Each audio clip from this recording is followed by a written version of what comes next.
Assalamualaikum warahmatullahi wabarakatuh. Jumpa lagi di channel Amin Al-Amrur. Alhamdulillahi rabbil alamin. Allahumma sholli ala Sayyidina Muhammad wa ala ali Sayyidina Muhammad. Bersyukur kepada Allah subhanahu wa ta'ala, bersalawat kepada baginda Rasul Muhammad sallallahu alaihi wasallam. Mudah-mudahan kita semua mendapatkan syafaatnya beliau fid dini wa dunya wal akhirah. Amin amin ya rabbal alamin.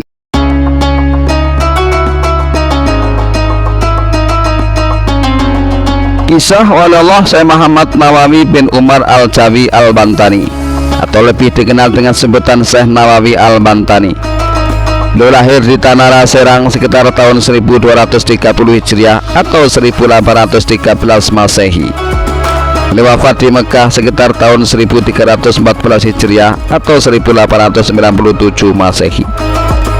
Dia adalah seorang ulama besar asal Indonesia bertaraf internasional yang menjadi imam Masjidil Haram di Saudi Arabia. Beliau bergelar Al-Bantani karena berasal dari Banten, Indonesia. Beliau adalah seorang ulama dan intelektual yang sangat produktif menulis kitab.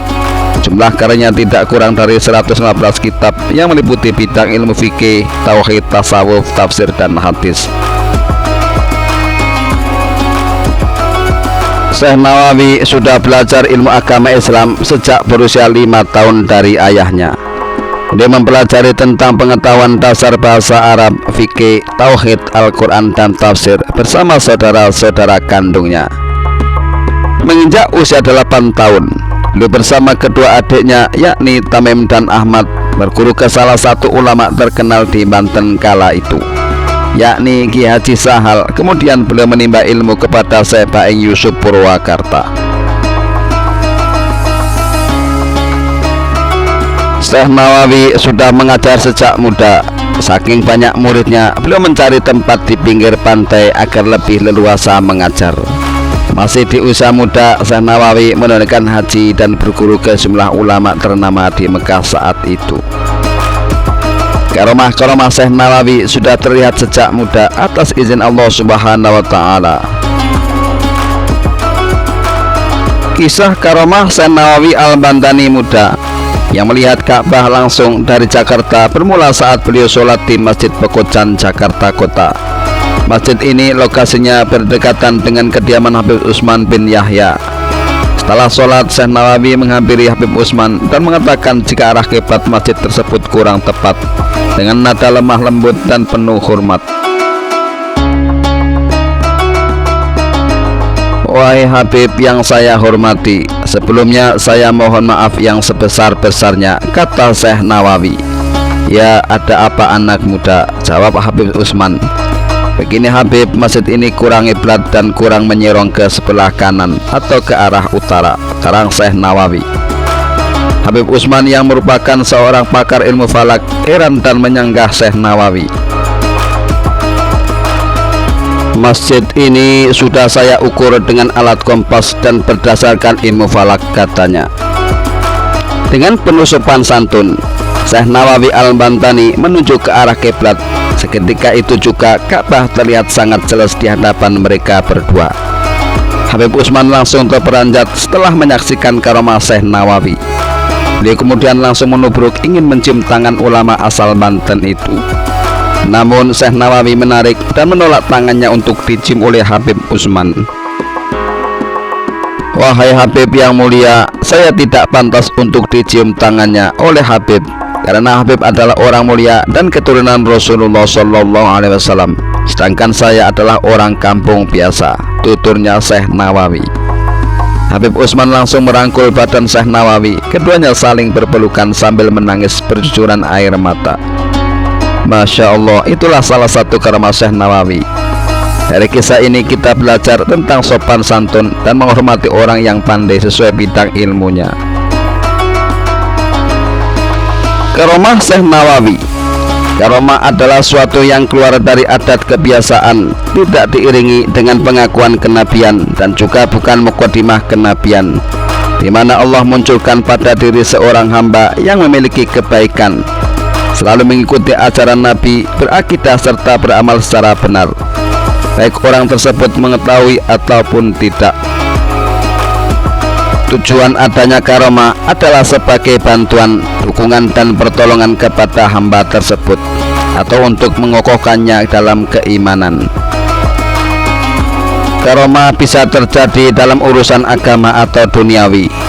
Ibnu Taimiyah mengatakan di antara prinsip Ahlus Sunnah adalah mempercayai adanya karomah para wali dan hal-hal luar biasa yang Allah munculkan pada mereka berupa beraneka ragam ilmu, mukasyafah atau kemampuan memandang dan berbagai kemampuan serta pengaruh lainnya. Syekh Nawawi Al-Bantani. Syekh Nawawi sendiri adalah seorang ulama yang sangat terkenal di kalangan masyarakat Indonesia, begitu juga di Timur Tengah. Banyak karyanya yang menjadi fenomenal dan masih dibaca hingga sekarang. Sebagai ulama ahas, banyak karomah yang meliputi perjalanan hidupnya. Pada sewaktu-waktu, beliau pernah mengarang kitab dengan menggunakan telunjuk kirinya. Telunjuk beliau yang dijadikan sebagai lampu saat itu dalam sebuah perjalanan, karena tidak ada cahaya dalam sukduf atau rumah-rumahan, sementara aspirasi tengah kencang mengisi kepalanya. Syekh Nawawi kemudian berdoa memohon kepada Allah Subhanahu wa Ta'ala agar telunjuk kirinya dapat menjadi lampu, supaya dapat menerangi jari kanannya yang digunakan untuk menulis itu. Kitab yang kemudian lahir dengan nama Maraqi Al-Ubudiyah, Sarah Matan Bidayah Al-Hidayah itu harus dibayar beliau dengan cacat pada jari telunjuk kirinya. Cahaya yang diberikan Allah Subhanahu wa Ta'ala pada jari telunjuk kiri beliau itu membawa bekas yang tidak hilang. Karomah Syekh Nawawi, tidur di lidah ular. Konon suatu malam hari di mana beliau melanjutkan perjalanannya ke Mekah, beliau kelelahan dan mencari sebuah gubuk yang tak berpenghuni atau saung. Setelah mencari-cari, akhirnya beliau menemukan lampu yang sangat redup dan kecil. Akhirnya beliau tiba di suatu tempat tersebut dan mulai untuk beristirahat. Di benak beliau bertanya, kok dasar saung ini sangat lembut dan empuk ya? Saking lelahnya beliau tidak terlalu mempersoalkan hal tersebut. Tidurlah beliau dengan meletakkan tongkatnya dengan posisi berdiri. Pagi pun datang dan beliau terbangun dari tidurnya untuk sholat dan kemudian melanjutkan perjalanannya. Setelah kurang lebih 7 langkah dari tempat beristirahatannya itu, beliau menyentuh darah dari ujung tongkatnya tersebut. Dengan heran kemudian beliau menoleh ke belakang dan menemui ular raksasa yang sedang beranjak pergi. Tanpa disadari, ternyata semalam beliau tidur di lidah seekor ular raksasa, dan tongkatnya yang berposisi berdiri tersebut merintangi kedua gigi ular itu. Beliau pun langsung menyebut kalimat istighfar dan memuji kebesaran Allah Subhanahu wa Ta'ala dengan mengucapkan kalimat Allahu Akbar. Dalam kisah yang lain, Syekh Nawawi mengeluarkan buah rambutan dari tangannya. Di Mekah beliau mendirikan tempat mengajar dengan murid yang lumayan banyak. Di suatu hari beliau menerangkan kepada para santri-santrinya. Syekh Nawawi menerangkan sunnah Islam kalau berbuka puasa itu hendaknya memakan yang manis-manis terlebih dahulu. Kalau di sini terdapat buah kurma, di tempatku ada yang tidak kalah manisnya dengan kurma. Betul Syekh, kalau di tempat kami kurma, lalu bagaimana dengan tempat Syekh yang tidak tumbuh buah kurma? Ujar para santri-santrinya. Syekh Nawawi, sebentar. Syekh Nawawi langsung menyembunyikan tangannya ke belakang tubuhnya. Santri-santri pun sangat heran apa yang dilakukan gurunya tersebut, dan terdengar di telinga para santri-santri suara seperti orang yang sedang mengambil buah-buahan dari pohonnya. Kemudian Syekh Nawawi menyuguhkan buah rambutan yang persis seperti baru diambil dari pohonnya. Santri-santri pun sangat terheran-heran dengan apa yang dilakukan oleh gurunya tersebut. Nah, ini yang aku makan pertama ketika berbuka puasa di tempatku. Silakan dicicipi, kata Syekh Nawawi sambil membagikannya kepada para santri di kelasnya mengajar. Para santri pun langsung mencicipi dan sangat menikmati kemanisan buah rambutan yang diberikan gurunya itu. Suatu hari di Mekah ada seorang pria Arab bertemu dengan Syekh Nawawi Al-Bantani, dan terjadilah perbincangan di antara mereka berdua. Di sela perbincangan, tiba-tiba pria Arab memperolok kebiasaan orang-orang di Nusantara yang gemar memakan belut. Menurut pria tersebut, belut merupakan hewan haram. Dia menyamakan dengan hewan sejenis ular. Lalu sang ulama Nusantara yang tak lain Syekh Nawawi itu langsung menjelaskan dengan sabar perihal hewan bernama belut beserta hukum mengonsumsinya menurut fikih. Namun pria tersebut tetap saja menolak apa yang dijelaskan oleh Syekh Nawawi. Walau semasa hidupnya tidak pernah mengonsumsi ikan sejenis apapun, Syekh Nawawi tetap menyampaikan hukum perihal belut sesuai dalilnya.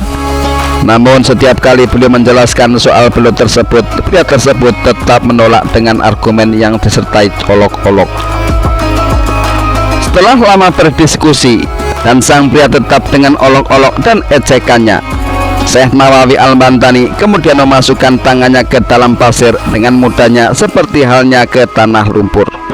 Sejurus kemudian keajaiban itu datang ketika beliau menarik kembali tangannya. Tampaklah seekor belut di genggamannya. Peristiwa itu pun membuat sang pria Arab sangat terkejut. Bagaimana bisa dari sebuah pasir yang kering bisa keluar hewan air yang sebelumnya tak pernah dilihat di tanah Arab? Lalu Syekh Nawawi memperlihatkan belut tersebut dan menunjukkan insang pada belut, seraya berkata, "Ini jenis ikan wahai saudaraku." Lalu sang pria Arab pun paham dan mengerti jika belut memiliki insang dan termasuk jenis ikan. Akhirnya dia pun sadar bahwa orang yang dihadapinya bukan orang sembarangan, dan seketika itu berhentilah penilaiannya tersebut perihal belut. Pada sewaktu-waktu Mekah sedang mengalami musim kemarau, masyarakat beserta ulama setempat berdoa memohon hujan. Namun hujan tak jua kunjung turun, sementara masyarakat sudah mengalami krisis air bersih. Kemarau panjang juga memunculkan potensi bencana lainnya, krisis pangan dan kelaparan. Akhirnya raja memanggil ulama asal Jawa, Syekh Nawawi Al-Bantani, untuk berdoa. Semula banyak yang heran dan bahkan sangsi atas kealiman Syekh Nawawi. Pasalnya Syekh Nawawi bukan orang Arab. Selain itu, Syekh Nawawi juga berdoa di depan Ka'bah dengan bahasa Jawa, sebuah bahasa yang tidak mereka kenal. Syekh Nawawi lalu berdoa di depan Ka'bah tidak dengan bahasa Arab fasihat, tetapi dengan bahasa Jawa. Tidak lama sehari dua hari turunlah hujan. Akhirnya orang-orang sekitarnya mengakui kealiman Syekh Nawawi Al-Bantani. Telah menjadi kebijakan pemerintah Arab Saudi bahwa orang yang telah dikubur selama setahun kuburannya harus digali. Tulang belulang si mayat kemudian diambil dan disatukan dengan tulang belulang mayat lainnya. Selanjutnya semua tulang itu dikuburkan di tempat lain di luar kota. Lubang kubur yang dibongkar dibiarkan tetap terbuka hingga datang jenazah berikutnya, terus silih berganti. Kebijakan ini dijalankan tanpa pandang bulu. Siapapun dia, pejabat atau orang biasa, saudagar kaya atau orang miskin, sama terkena kebijakan tersebut. Inilah yang juga menimpa makam Syekh Nawawi. Setelah kuburnya genap berusia 1 tahun, datanglah petugas dari pemerintah kota untuk menggali kuburnya. Tetapi yang terjadi adalah hal yang tak lazim. Para petugas kuburan itu tak menemukan tulang belulang seperti biasanya. Yang mereka temukan adalah satu jasad yang masih utuh. Tidak kurang satu apapun, tidak lecet atau tanda-tanda pembusukan seperti lazimnya jenazah yang telah lama dikubur. Bahkan kain putih kafan penutup jasad beliau tidak sobek, masih harum dan tidak lapuk sedikit pun. Tentu saja kejadian ini mengejutkan para petugas. Mereka lari berhamburan mendatangi atasannya dan menceritakan apa yang telah terjadi.